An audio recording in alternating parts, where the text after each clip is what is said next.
Now, let's talk about the lead story in that news bulletin, Phil Goff being sacked from his role as the UK High Commissioner, or New Zealand's High Commissioner to the UK. These comments made about Donald Trump at Chatham House, ironically at Chatham House, were enough to give him the boot, according to Foreign Affairs Minister Winston Peters. Here they are. Phil Goff, New Zealand High Commissioner. I was rereading Churchill's speech to the House of Commons in 1938 after the Munich Agreement, and he turned to Chamberlain. He said, you had the choice between war and dishonour. You chose dishonour, yet you will have war. President Trump has restored the bust of Churchill to the Oval Office, but do you think he really understands history? So that was it. That was the question that got Phil Goff the sack from that role as New Zealand's High Commissioner to the UK. Some commentators have called this an excuse to get rid of him, but others, including Winston Peters, have said diplomats simply can't have opinions. When you represent the government and the policies of the day, Winston Peters says you are not able to free think. You are the face of New Zealand. Well, earlier this evening, I sat down to have a chat to Geoffrey Miller, who is a geopolitical analyst at the Democracy Project, and he began by talking a bit about the substance of what Phil Goff actually said. Well, I think if you look at the comments that he made, he was asking a question, but like at a lot of these events, he was really making a statement, and he was making an implicit comparison, I think, between Neville Chamberlain and Donald Trump. And that's just something you cannot do as New Zealand High Commissioner to the United Kingdom. He was there in a professional capacity, introduced himself as New Zealand High Commissioner to the UK.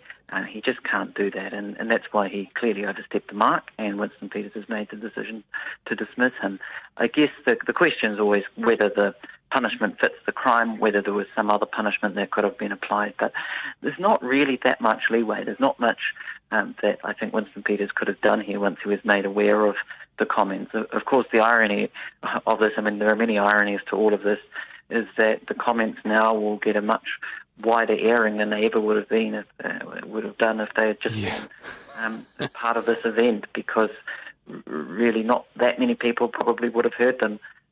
But now everyone will know what Phil Goff was asking there at the event in London. Yeah, a classic case of the Streisand effect, you would say, at Chatham House. Good grief. I mean, what's your assessment of how bad these remarks really were? Because it seemed really that it was quite yes, as you said, it was one of those, this is less of a question, more of a comment kind of things, that shrouded a criticism of Donald Trump in a, I guess, an unflattering comparison. But some people might say that is, the subtle art of saying something without saying something. No, I don't think it was particularly subtle, to be honest. It was quite clear what he was getting at.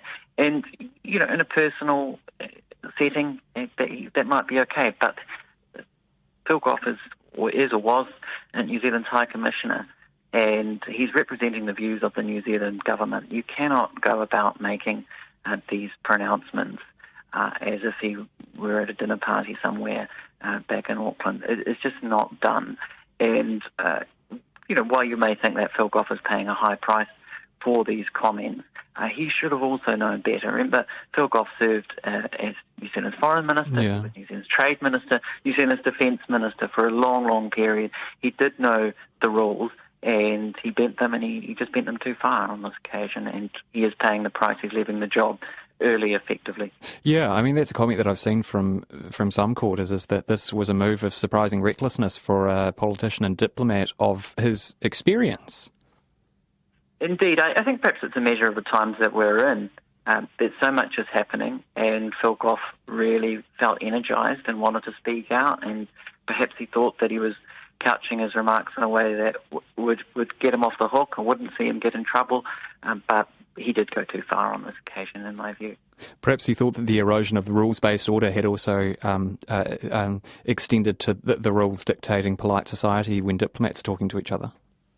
Well, there are so many statements flying about at the moment. There's just so much happening. There's been so much going on since Donald Trump re-entered the White House on January 20th. So perhaps he thought the normal rules didn't apply, yes, but they do apply in this sense, and Winston Peters has made that decision that he has. Helen Clark, I'm sure that you've seen Helen Clark's remarks on social media about this, described it as a very thin excuse to dismiss Phil Goff this. And I am curious about this sort of broader area. Of course, Phil Goff, a former Labour politician, the government at the moment is a centre-right government. The biggest party is the National Party. These roles, like High Commissioner to the United Kingdom and so on and so forth, are they apolitical roles where you should be able to work with a government or for a government of any kind of stripe, or is Helen Clark perhaps onto something there that National would prefer to have somebody different in that position? Look, it was a political appointment. It was made before Winston Peters, before this government. Winston Peters has made no secret that he does not like former politicians becoming diplomats. He's criticised Trevor Mallard when Trevor Mallard was appointed as New Zealand's ambassador to Ireland. He is quite critical of politicians being parachuted into these top jobs. That's what New Zealand has often done when it comes to the top jobs in Canberra, Washington and London, and now Dublin with Trevor Mallard. These top English-speaking countries, if you like, the done thing has been for New Zealand to appoint former politicians to these roles.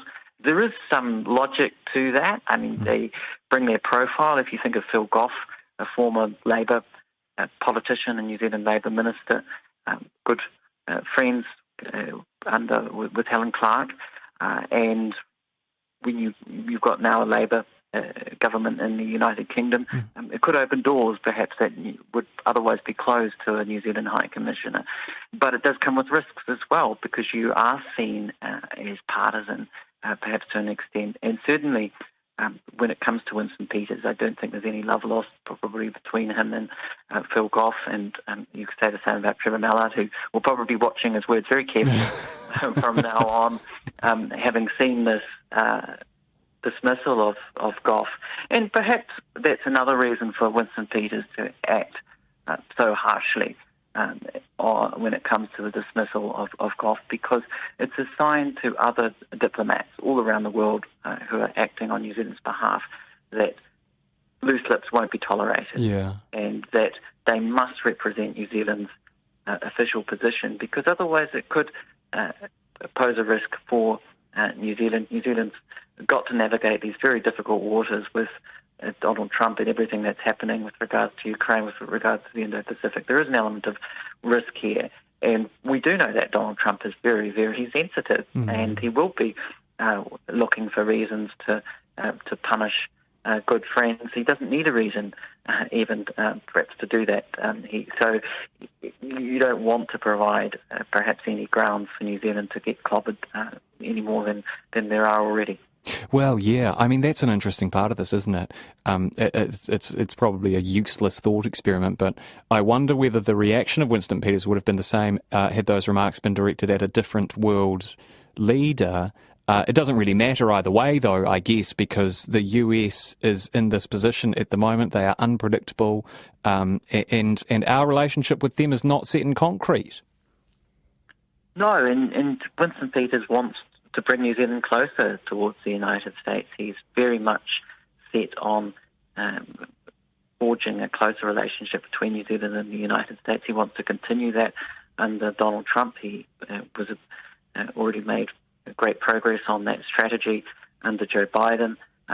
Donald Trump does complicate matters because he takes a very different view of the world. It's much harder for Winston Peters probably to sell that agenda now when it comes to things like AUKUS, Pillar 2 and what New Zealand does. But I think he's going to try, and he wants to continue this approach. And there's an awful lot happening that is perhaps still in Winston Peters' favour in that respect, for a more in favour of a more hawkish foreign policy. You're seeing a lot of countries massively increasing their defence spending. New Zealand has signalled it will do the same. At the very least, New Zealand is trying to forge a more hawkish foreign policy direction, move away from the independent foreign policy. At the very least, I think New Zealand looks set to move in lockstep with Australia Whether it continues to forge this closer line with the United States, I think remains to be seen, given the unpredictability of Donald Trump. And AUKUS is very much up in the air, both in terms of Pillar 2, but even the original version of AUKUS, Pillar 1, if you like, the nuclear-powered submarines. I think there are a lot of question marks over whether that will go ahead as planned under Donald Trump. So there are an awful lot of uncertainties at the moment in the world, and this all fits into that wider context. Were you surprised to learn that Winston Peters made this call to sack Phil Goff without telling the Prime Minister? No, I don't think so. I think it is probably under his purview, and Winston Peters has been clear on that, and Christopher Luxon has backed him up. I think this is typically the responsibility of the Foreign Minister. It is a big job, the Foreign Minister, isn't it? It's not a small portfolio. You have a lot of power and weight within within the government, I guess, but it's a grand and influential position. Indeed, it's a very very influential role, and Winston Peters is a very experienced minister. He felt clearly very much empowered to make that snap decision, and Christopher Luxon has backed him up on that. I think that's probably the end of the matter, really, when it comes to Phil Goff's future. All right, well, all of the diplomats will be watching their words very carefully. Do you have any ideas as to who might be in line for this job? It is one of the biggest diplomat jobs there is in New Zealand, High Commissioner to the United Kingdom. Any names that you'd expect to be in the mix?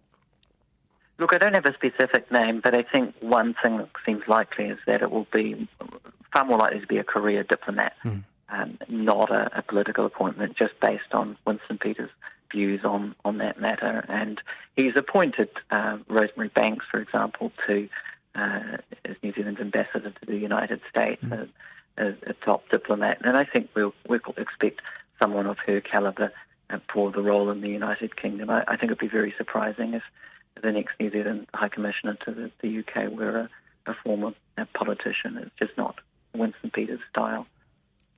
Geoffrey Miller, nice to chat to you again, and till next time. Thanks, Anil.